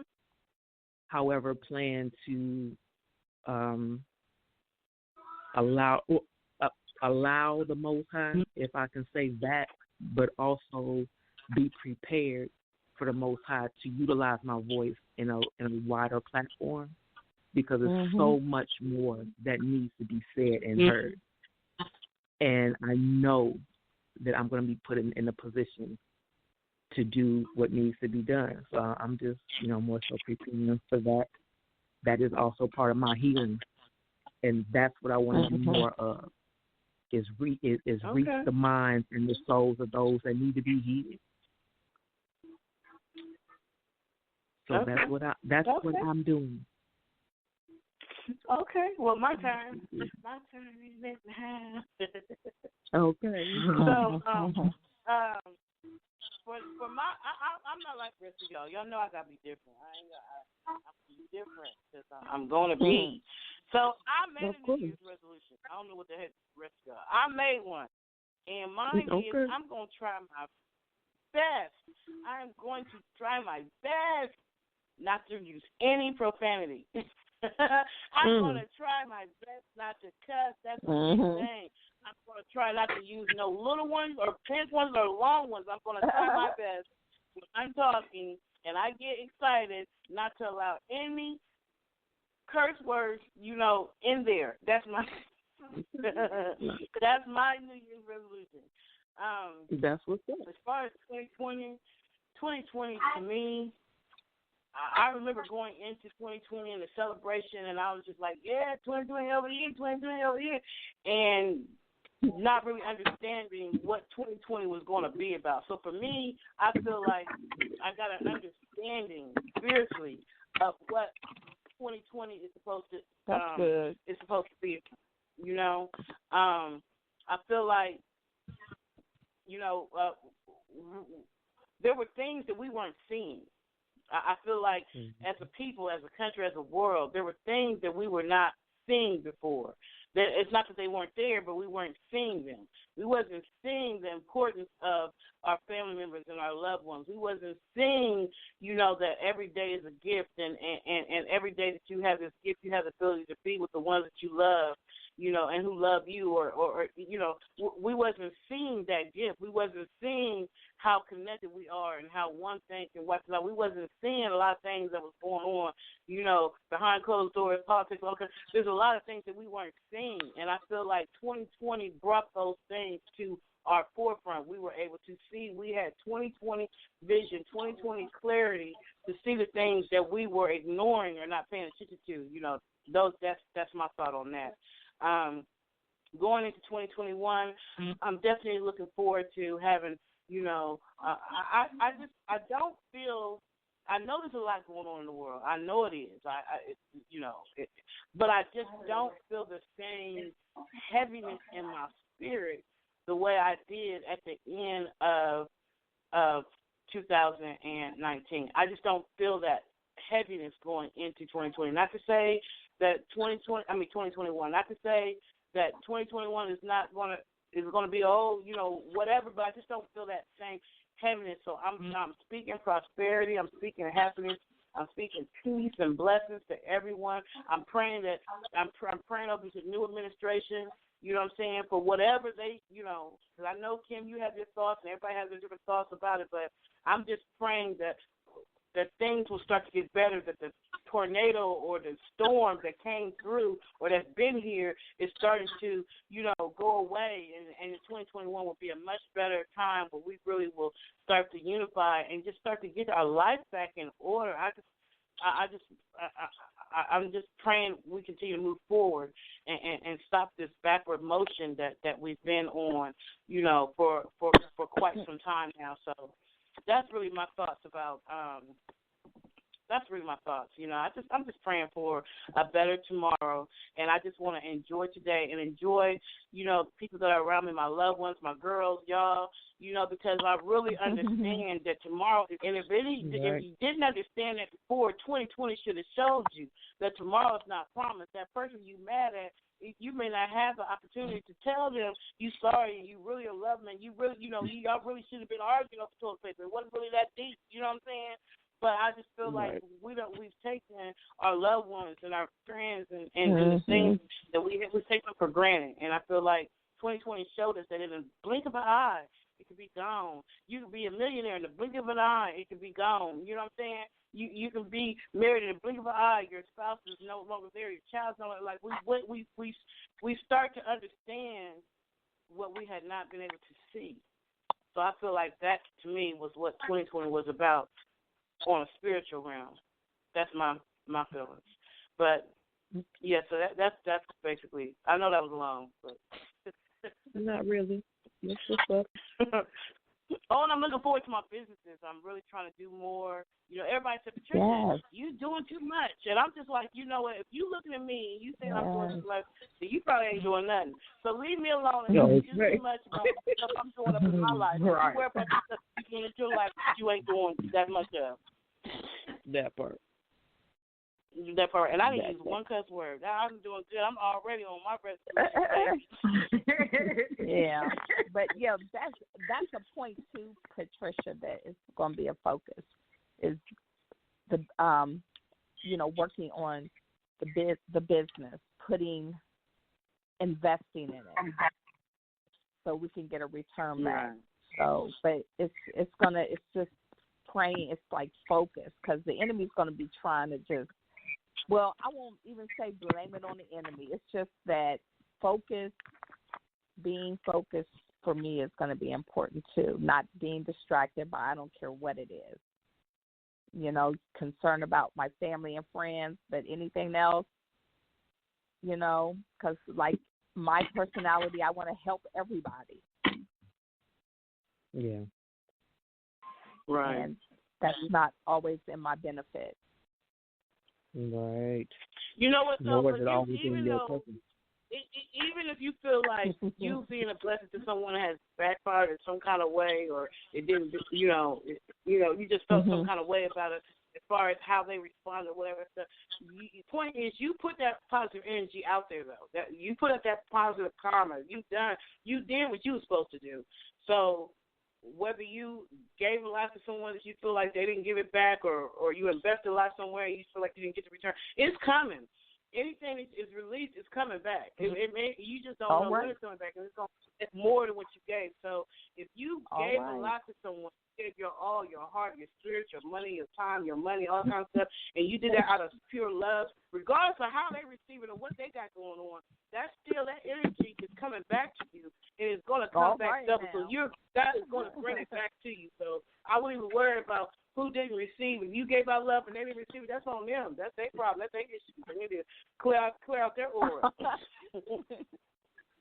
All right, now I receive all of that, and you didn't say one cuss word. So, woo. I'm doing man. You know what I'm saying? And I'm going to try to work. My other resolution is I'm going to try my best. I'm going to give me and understand these people's names before they come on the air, so I don't be messing up their names. Like, that's going to be another one of my New Year's resolutions. So if their name is Alnika, I'm going to know that it's Alnika, not Alnika. You know what I'm saying? That I'm going to say it right. I'm really going to pray on that. Well, start with our name. If you're going to do that, start with us. Start with our names. And Patricia, title. Patricia, I'm gonna say that I didn't know you cussed a lot. Huh? She doesn't. Like a sailor. I said I have not known you to cuss a lot. So when you say that kind of I don't cuss a lot. sounds weird to me because I don't hardly ever hear you say bad words. Little ones are big ones. Right, that's because you don't live in my household with me. That's what that is. Oh, okay. I don't cuss that bad. I don't. I don't cuss all the time. But, sometimes when you get into one of them real heated discussions where you're talking about something that's passion or whatever, and you know how, it's easy to just put a cuss word in there versus finding some other word. You know what I'm saying? You just put an S or a D or an H somewhere where, I don't cuss all the time, but I'm trying not to cuss at all. Okay. I'm trying not to cuss at all. I'm really trying not to. Like, I need to give me a jar somewhere, and if I slip up, put money in there. And hopefully it'll be empty at the end of the year because I haven't cut. You can do it. I'm really going to try. But I'm just so happy to be – I wouldn't want to be anywhere else right now at 9:46 p.m. Eastern Standard Time than kicking it on the Move Unscripted Ladies Roundtable session with my girl. Yeah. I swear to goodness. I am so excited. But I know, Marie, your birthday, like you about to party like a rock star. Well, that's right. Happy birthday, sister girl. COVID. Happy birthday. I got a lot of brothers and sisters, and I know they coming through. They done already had 2 or 3 that came over before I got here, and they was like, well, tell her I'll be back. And I'm like, people, still COVID, but this is family, and all my kids been called, so, I'm just happy. I'm just thankful that I made it through another day.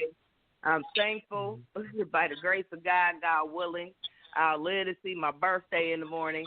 I'm just thankful. I'm excited about the future. Don't know what it is. Don't know why I'm excited. Don't know what the excitement is about. I'm just ready. All right, man. Enjoy it, honey. Enjoy it. Well, I know I'm supposed to be coming over to your house to kick it. I'm still trying to see if it's going to rain outside, Armory, because, if I come out that way with my mask on and we have, birthday celebration stuff, then I got to come back home. And now that we had this conversation about the police, I'm really scared now. So I'm... because they out. Oh, they definitely out. Oh, they are out. Yeah. I might have to cheer from over here on the phone. Yeah, they're out because of the holiday.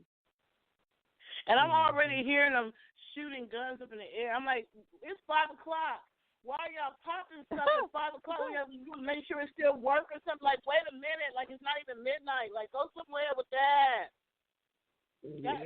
That's the part that be scaring me. Because I'm like, when they shoot them bullets upward, they got to come down somewhere. That's the only thing about New Year's Eve that scares the slop out of me. Why they can't shoot up some water in the air or something? Or water gun or something? Like, why you got to do bullets? Yeah. It just scares me. When Chicago, let me tell you, in Chicago, I used to feel like I was in a little baby room. I'm like, what the heck is going on at midnight? It's like everybody was pulling out the machine guns to shoot up. Wow. Not machine gun. It just felt like wow. Oh, get out under the bed, y'all. Under the bed, get away from the window. Right. Yeah. I'm gonna need y'all to please be safe out there with those New Year's 12 o'clock bullets and stuff. Can y'all please be safe with that, because people have lost their lives on New Year's Eve or at the strike of 12 because they got hit by a stray bullet, because them bullets got to come down somewhere. So, right. Yeah, that's the only thing. I know it's a tradition, but I'm just saying, can we get a new tradition? Well, yeah, you know what? I think that's against the law. It is. It probably always has to be against the law. Anyway. Yeah, I mean, I don't think that's even legal to shoot a gun in the air. Like, I don't. Yeah, I think that you would get arrested if they caught you. Yeah, they did say that because a couple people got shot and killed last year just from bullets coming down. Yeah, that's crazy. So, that's against the law to shoot a bullet But they've been in the doing air. it since we was kids. You don't remember when we was kids? I used to think that they weren't real bullets or something because of the danger of it. You know, a child or anything, it could go through somebody's window or car. I mean, really depending on where they're shooting at. But I just don't think that's a legal thing to do. It probably isn't legal. It probably has never really been legal, you know, but people still do it. But you're right. They still do it. Yeah, so, yeah. And they'll probably do it tonight. Oh, my gosh. So, Marie, I may not make it over to your house, but I'm, you know I love you. That's cool. I mean, the 1st of January lasts for 24 hours, so that's fine. Right. I can come tomorrow. I got you. Anytime. So, just listen. Just don't come during game time. Now, I am an avid football fan, and OSU playing at 8 o'clock. 8 o'clock. Oh, okay. I got you. Don't worry, I got a man that loves sports, so he ain't going nowhere with his sports. He ain't going nowhere.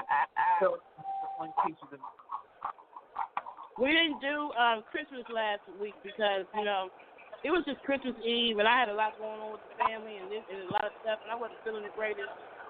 But I hope that all of y'all have wonderful Christmases, you know, all the people that listen, you know. And for those who celebrate Christmas, if you do or Hanukkah or whatever you celebrate, you know, I just hope everybody is just going into this new year with a positive mind frame. Yes. Praying for the best. You know, we was cocky in 2019. You know, we was cocky like, 2020. Oh, you know, we was all cocky. Now we all like, 2021, can we, is it going to be okay? Do I need to tiptoe up in here? Right. Ain't nobody acting cocky because now we all just praying like, Lord, please. Yeah. But I just appreciate y'all. So any last words everybody want to say? One quick, any last whatever, anything particular before I go to my song, go to my music? I just want to say Happy New Year's, everybody. Everybody be safe. Everybody just show love and peace and elbow grease. Does everybody be too? Yes, same here. I want to say Happy New Year to everyone. Be safe and love you, ladies, and looking forward to all the wonderful, amazing things that's going to take place that we're going to be able to talk about in 2021. You know what? I was thinking? We should go visual in 2021, y'all. Like something. We should go try to see how we could do visual so we can see each other while we're doing live. You know, we can still do blog talk, but we could also do, Zoom or something. Yeah. I don't know. We got to figure that out. Well, I thought Zoom was only for like 45 minutes or something. Well, that's if you have the Zoom standard. But if you have the unlimited plan, then you can have more than 45 minutes. Okay. So the 45 minutes. But you are correct. A free one, the one that's no fee, is 45 minutes, and you can only have so many people on there as well. Okay. Yeah, but I think it's like $19.99. The one that we did for the contest, the Zoom contest for the Atlanta Music Industry Zoom contest, that we was on there for like 2.5 hours. Oh, yeah. You guys had a plan one. Oh, I know what I want to say. So y'all, please, I want y'all, if y'all can, visit my Mary Kay. I know there's something on there. Oh, that's y'all need right. something. That's right. And there's some lip gloss. You know what I'm saying? Keep your lips moist. Or some, night cream, day cream, sleep cream. You got all the creams. So you that's can go right. to. You did say Mary Kay. I do Mary Kay, and I have paparazzi accessory. So my Mary Kay is www.marykay.com/beautiful inspirations with an S on the end and the number 1. Make sure you put that 1. Why don't you send that to us in a text?